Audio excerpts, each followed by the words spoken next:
Pemirsa, perayaan Hari Ulang Tahun Dharma Wanita Persatuan Kota Lubuk Linggau ke-22 tahun 2021 sukses dilaksanakan di Ballroom Smart Hotel Lubuk Linggau.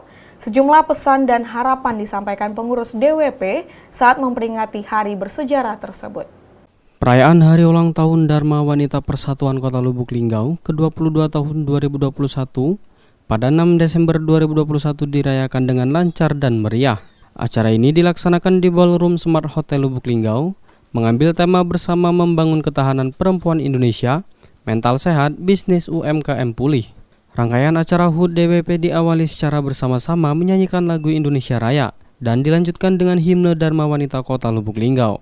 Hadir saat acara, Sekda Kota Lubuk Linggau Haji Rahman Sani, Ketua Tim Penggerak PKK Kota Lubuk Linggau selaku Penasehat Dharma Wanita Persatuan, Hajayati Oktarina Prana, Ketua Gabungan Organisasi Wanita Kota Lubuk Linggau selaku Penasehat 2 Kota Lubuk Linggau, Haja Sri Haryati Sulaiman Kohar, Ketua DWP Kota Lubuk Linggau, Haja Dewi Mustika Rahman Sani, Kepala Badan Dinas dan Kantor di wilayah Kota Lubuk Linggau, Ketua DWP OPD dalam wilayah Kota Lubuk Linggau.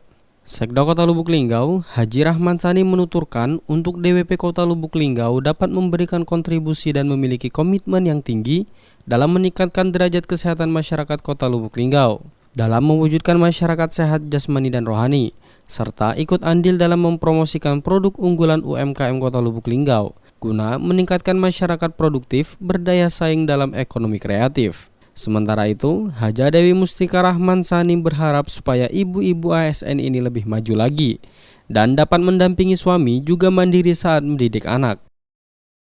Untuk kedepannya supaya ibu-ibu ASN ini akan lebih maju lagi, akan lebih berkembang lagi dalam mendampingi suami, mandiri dalam mendidik anak, dalam keluarga, dan yang pasti dalam mendukung suami untuk pembangunan Kota Lubuk Linggau ini. Sedangkan Yati Oktarina menuturkan, jadikan organisasi ini wadah untuk kita terus berkembang, mandiri, berguna dan menjadi yang terbaik bukan hanya untuk keluarga, akan tetapi untuk semua masyarakat yang ada di sekitar kita. Pengurus ya, tapi buat seluruh Dharma Wanita Persatuan di Kota Lubuk Linggau khususnya, jadikan organisasi ini adalah wadah untuk kita terus berkembang, mandiri, ya, berguna, bermanfaat, menjadi yang terbaik, tidak hanya untuk keluarga, tapi juga buat masyarakat di sekitar kita. Yolanda Monika, Silampari TV melaporkan.